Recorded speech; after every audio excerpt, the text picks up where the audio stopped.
ছবিতে যে পুলিশকে দেখছেন, ইনি আমাকে ধাক্কা দিয়ে আমার পুরুষ কলিগদের গায়ের উপরে ফেলে দিছে এবং সে আমাদের আরো মহিলা কলিগ ছিল তাদের উপরে তাদেরকে আহত করেছে, ধাক্কা মারছে, ফেলে দিচ্ছে, আমাদেরকে লাঞ্ছিত করছে। এখন ওইখানে অনেক মহিলা পুলিশ ছিল, মহিলা প্রশাসনের লোকজন ছিল। আমার কথা হচ্ছে ওনাকে এই ক্ষমতা কে দিয়েছে যে উনি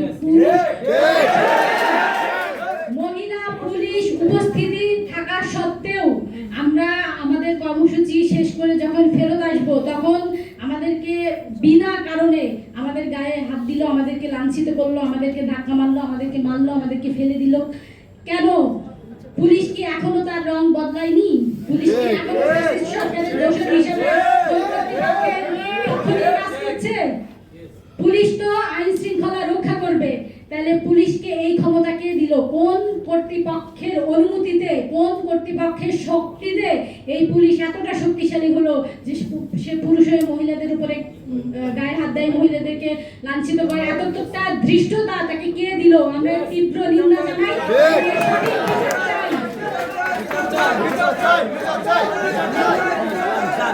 We want justice. We want justice.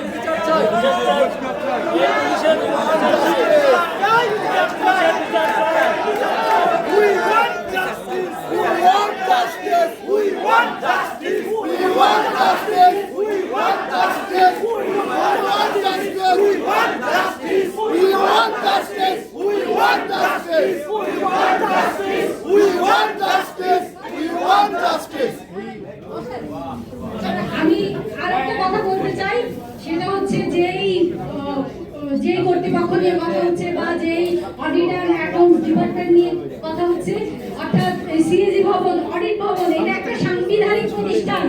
আমার প্রশ্ন হলো, সাংবিধানিক প্রতিষ্ঠানে কিভাবে সংবিধান লঙ্ঘন করা হচ্ছে?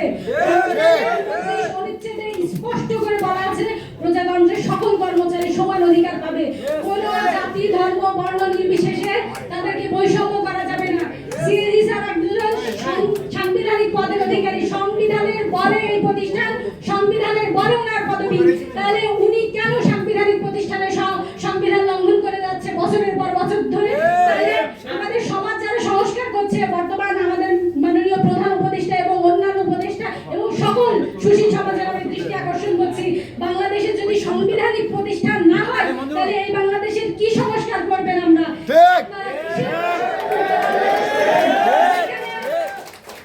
আমি কোন প্রজাতন্ত্রের কর্মচারী হওয়ার দরকার নেই, আমি একজন নাগরিক হিসাবে কি এটা দাবি করতে পারি না যে সংবিধানের যেই সব অধিকার আমাকে দেওয়া হয়েছে আমি সেই অধিকারগুলো ভোগ করতে পারি?